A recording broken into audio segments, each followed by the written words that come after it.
मलिक साहब से भी डिस्कस करना चाहूँगी। मलिक साहब, इसी बात पे मैं जोर देना चाहूँगी, ये जो बात कही जा रही है कि दोस्त ममालिक से सरमायाकारों पर जोर दिया जाएगा, पहले तो ये बात हो रही थी कुछ दिन कबल की, अगर हम बात करें कि इन्वेस्टर्स जा रहे हैं, जो इन्वेस्टर्स मौजूद हैं वो भागने की कोशिश कर रहे हैं।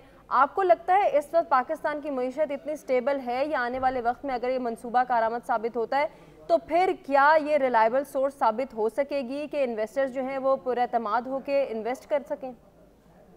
देखो जी, मैंने जैसे पहले बताया 11 जो हमारे सीनियर बिजनेसमैन थे वो चीज पे मिले, और ये सारी बातें जो उनकी तजवीज पे बनाई गई तो आर्मी की गारंटी और मोर चाहते थे, वो लगा दी है।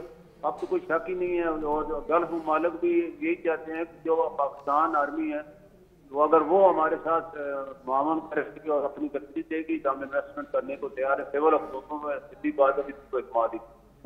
तो सी पैक में भी जब बना था तो वो भी आर्मी ने गारंटी दी।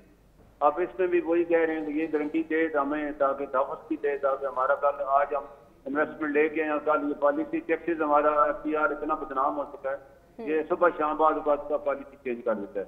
तो ये तो 12 साल का जद्दोजहद करनी है, लेकिन और फीस लगाना है। तो अगर उनको टैक्स की नजर हो जाए और FTR के घंटे शुरू हो जाए तो वो तो लोग क्यों पैसा यहाँ लेते हैं? हमारे अपने लोग FTR की वजह से भाग गए, दूसरे क्यों टिकेंगे? तो ये बिल्कुल सही है, और आर्मी ने इसमें 5 जनरल शामिल होकर कोऑर्डिनेट करेंगे और उसको पूरी वन विंडो करेंगे इसको ऑपरेशन को। और मैं समझता हूँ ये पॉसिबल है। जैसे इन्होंने बताया कि इतने मिलियन ऑफ एकड़ हमारी जमीन आबाद ही नहीं है।